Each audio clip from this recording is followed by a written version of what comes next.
ខ្ញុំដើរបេះតកូនបេះជាតិនឹងសូមបងប្អូនសប្បុរសជនជួយខ្ញុំផងខ្ញុំក្រណាសូមបីដល់កខ្ញុំមិនក៏បានហូបដែរគ្រូចាសូមបងប្អូនសប្បុរសជនជួយខ្ញុំផងខ្ញុំក្រីក្រណាខ្ញុំដើរបេះតកូនបេះជាតិលោកបេះអមលោកគ្រូលោកអត់ដាច់ទេគ្រូហ្នឹងហើយអត់បាន100ថ្ងៃទេខ្ញុំក្រមែនទេមកខ្ញុំដើរបេះអមបេះតកូនបេះជាតិលោកក៏អត់ដាច់ដល់មែនទេមកគ្រូសូមបីតែខ្ញុំទៅរងកគេជឿគេក៏អត់គេអត់អោយខ្ញុំដែរគេឃើញខ្ញុំក្រខ្ញុំមានសមត្ថភាពណែអោយមានអោយលីអោយតាពីគេអត់អោយយើងហូបទេ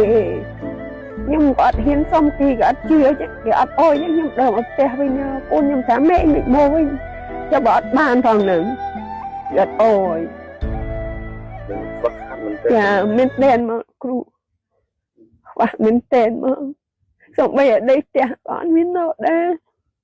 នេះខ្ញុំនៅដីកូនទេ